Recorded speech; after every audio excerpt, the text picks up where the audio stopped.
Welcome back to the bulletin. తమ జీతం తగ్గించారంటూ Hydraa office ముందు డిఆర్ఎఫ్ సిబ్బంది ఆందోళనకు దిగారు. రాత్రి పగలు తేడా లేకుండా పనిచేసినా తమ జీతం తగ్గించారంటూ ఆగ్రహం వ్యక్తం చేశారు. గతంలో జీహెచ్ఎంసీ పరిధిలో పనిచేసిన డిఆర్ఎఫ్ సిబ్బంది ప్రస్తుతం హైడ్రాలో విధులు నిర్వహిస్తున్నారు. ఇందులో 1100 మంది అవుట్సోర్సింగ్ సిబ్బంది ఉన్నారు. తమ జీతం కట్ చేయడంతో విధులను బహిష్కరించి నిరసనకు దిగారు.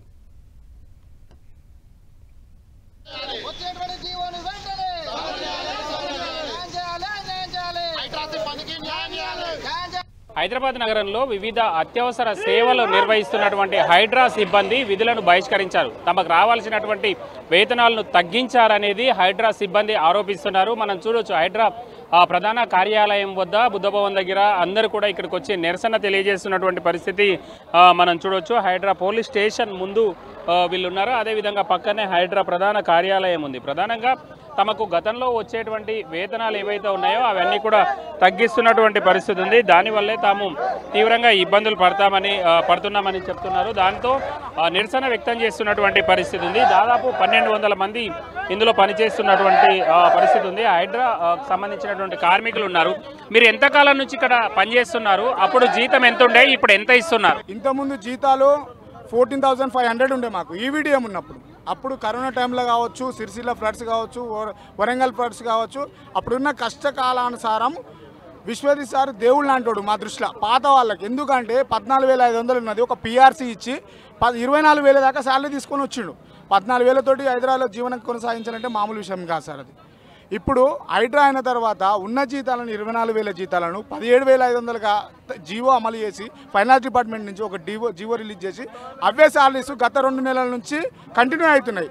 దానికి ఒక్క నెల లాస్ట్ మంత్ మేము కమిషనర్ సార్ మా రంగనాథ్ సార్ని అడగడం జరిగింది.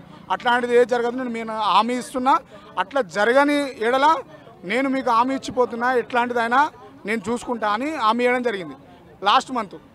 దాని తర్వాత మేము అట్లే అనుకున్నాము. లాస్ట్ మంత్ పాత శాలరీ క్రెడిట్ అయింది. ఈ మంత్ మా దగ్గర అన్నీ ఏమంటారు పాన్ కార్డు, ఆధారు, బ్యాంకు అన్ని పర్సనల్ డీటెయిల్స్ తీసుకున్నారు ఫ్యామిలీ వాళ్ళవి. తీసుకొని ఈవెన్ ఇప్పుడు ఈరోజు 17 తారీఖు అవుతున్నా కూడా 17 తారీఖు వరకు కూడా శాలరీ క్రెడిట్ కాలేదు సార్. నిన్న అంటే 16వ తారీఖు నాడు కొంత 2 ప్యాకేజీల వరకు 17,500 పాత సిబ్బందికి శాలరీ క్రెడిట్ అయింది. అదే కొత్త సిబ్బంది వీళ్ళు మొన్న 3 మంత్స్ కింద రిక్రూట్మెంట్ చేసుకున్న సిబ్బందికి ఒక్కొక్కరికి 21,000 శాలరీ క్రెడిట్ అయింది. వాళ్ళకు సర్వీసు లేదు. మేము 2018 నుంచి ఈవెన్ 7 ఇయర్స్ నుంచి కంటిన్యూ చేస్తున్నాము.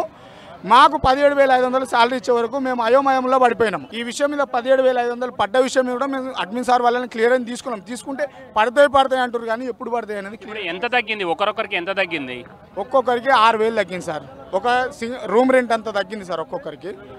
మేము నిన్న సంగారెడ్డిలో కెమికల్ ఫ్యాక్టరీ కందిలో జరిగిన ఇన్సిడెంట్లో మేము లైవ్గా ఉండి అక్కడ రెస్క్యూ చేసినాం సార్. మొన్న ఎస్ఎల్బిసి టన్నల్లో 7 మెంబర్స్ ఎస్ఎల్బిసి టన్నల్ కొలాప్స్ అయితే మాకు ఇన్సూరెన్స్ లేవు. మేము అవుట్సోర్సింగ్ ఎంప్లాయీ, ఏ ఒక్క ఆఫీసర్ కూడా లోపల రాకుండా మాతోటి విధులు నిర్వహించి 14 కిలోమీటర్ల లోపలికి పోయి 2 గంటల మేరకు ట్రైన్లో జర్నీ చేసి ఆక్సిజన్ లేకుండా ఉద్యోగం చేసినా కూడా అప్పుడు ఇన్సూరెన్స్లు ఇస్తామన్నారు, వాటికి తగ్గ అలవెన్స్లు ఇస్తామన్నారు. అయినా కూడా ఒక్క రోజుకి 2,500 అలవెన్స్ ఇస్తామని చెప్పి అలవెన్స్లు కూడా ఇవ్వలేదు.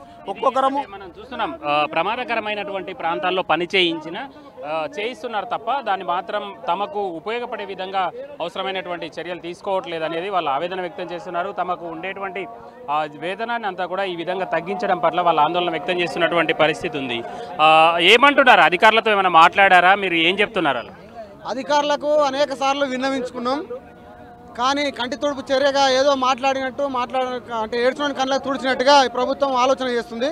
అట్లా కాకుండా తప్పకుండా కాంట్రాక్ట్ అండ్ అవుట్సోర్సింగ్ ఎంప్లాయీస్ సమస్యలు ఏవైతున్నాయో జీతాలు పెంచాలని అంటున్నాం. ఉన్న జీతాలను తగ్గించారు, ఇది దారుణమని చెప్తున్నాం. ఎంప్లాయీస్కి ఉద్యోగ భద్రత కల్పించాలని చెప్పేసి చెప్తా ఉన్నాం. తప్పకుండా ప్రభుత్వం హైడ్రాని తీసుకొచ్చి మంచి పని చేసిందని చెప్పేసి మేము అప్రిషియేట్ చేస్తూ ఉన్నాం. ఎందుకోసం అంటే రాష్ట్రంలో అనేక వేల ఎకరాల భూములు, ప్రభుత్వ భూములు అన్యాక్రాంతం అవుతున్నాయి, అక్రమంగా వీటిని కబ్జాలకు గురవుతున్నాయని చెప్పేసి తీసుకొచ్చారు. కానీ మంచి పని అది, మేము కూడా అప్రిషియేట్ చేస్తున్నాం. కానీ అదే హైడ్రాలో పనిచేస్తున్నటువంటి ఎంప్లాయీస్ని మాత్రం అనేక ఇబ్బందులు గురి చేస్తూ ఉంది ప్రభుత్వం. ఈ సంస్థ ఏదైతే ఈ సమస్యలను పరిష్కరించకపోతే తప్పకుండా భవిష్యత్తులో పోరాటాలు చేస్తామని చెప్పేసి ప్రభుత్వాన్ని హెచ్చరిస్తా ఉన్నాం. మరికొద్ది మంది ఎంప్లాయీస్ ఉన్నారు, వాళ్ళతో కూడా మాట్లాడేటువంటి ప్రయత్నం చేద్దాం. మీరు ఎంతకాలం నుంచి ఇక్కడ పనిచేస్తున్నారు? మొదట మీకు జీతం ఎంత వచ్చేది, ఇప్పుడు ఎంత వస్తుంది? నేను వచ్చేసి 15 ఇయర్స్ నుండి వర్క్ చేస్తున్నా. డిజాస్టర్ మేము ఫస్ట్ జిహెచ్ఎంసీలో వర్క్ చేస్తాను. జిహెచ్ఎంసీ ట్రాన్స్పోర్ట్ వింగ్స్లో జాబ్ చేస్తాను. చేసిన తర్వాత ఈవీడిఎం అనేది అయింది. దాంట్లో సెలెక్టెడ్ పర్సన్స్ని ఈవీడిఎంలో తీసుకున్నారు. 2018లో ఈవీడిఎం ప్రిపేర్ అయింది. ఈవీడిఎం ప్రిపేర్ అయినప్పటి నుండి మేము ఉన్నాము. ఈవీడిఎం ప్రిపేర్ అయినప్పుడు మాకు ట్రైనింగ్ ఇచ్చి అన్నీ చేస్తే మేము అన్నీ ఫిట్ అయ్యి మేము డ్రైనేజ్లో మనుషులు పడ్డా, చెరువులో మనుషులు పడ్డా, పార్కులు కబ్జా చేసిన, మళ్ళీ వరంగల్ వరదలు వచ్చినప్పుడు నిన్న మనుషులు పడితే నిన్న డ్రైనేజ్లోకి వెళ్ళి తీసినాము. మళ్ళీ ఇంత వర్క్ చేసినాము. ఎస్ఎల్బీసీలో లోపట్టుకోతే మనిషి వస్తాడా రాడా అన్న గ్యారంటీ లేదు. గ్యారంటీ లేనప్పుడు ఇట్లా మేము ఇంత వర్క్ చేసినాం, లోపట్టుకోయినాం. మాకు ఇన్సూరెన్స్ లేకుండే. మాకు ఇన్సూరెన్స్ లేనప్పుడు మేము ఎట్లా పోతాం? అయినా కానీ ఇట్లా మా హైడ్రా మా సార్ నమ్మకం పైన నమ్మకం ఉంది అని చెప్పి పోయినాం. సీఎం రేవంత్ రెడ్డి సార్ గారు తలుచుకుంటే ఎంత 5000 రూపీస్ శాలరీ కడిగేసి ఎట్లా మేము ఎట్లా బతకాలి?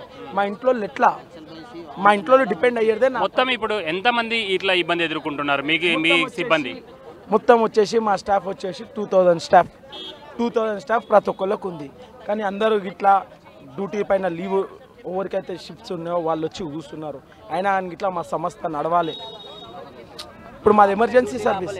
మేము ఒక అంబులెన్స్ ఆపితే ఎంత ప్రాబ్లం అవుతుందో మేము ధర్నా చేస్తే అంత ప్రాబ్లం అవుతుంది.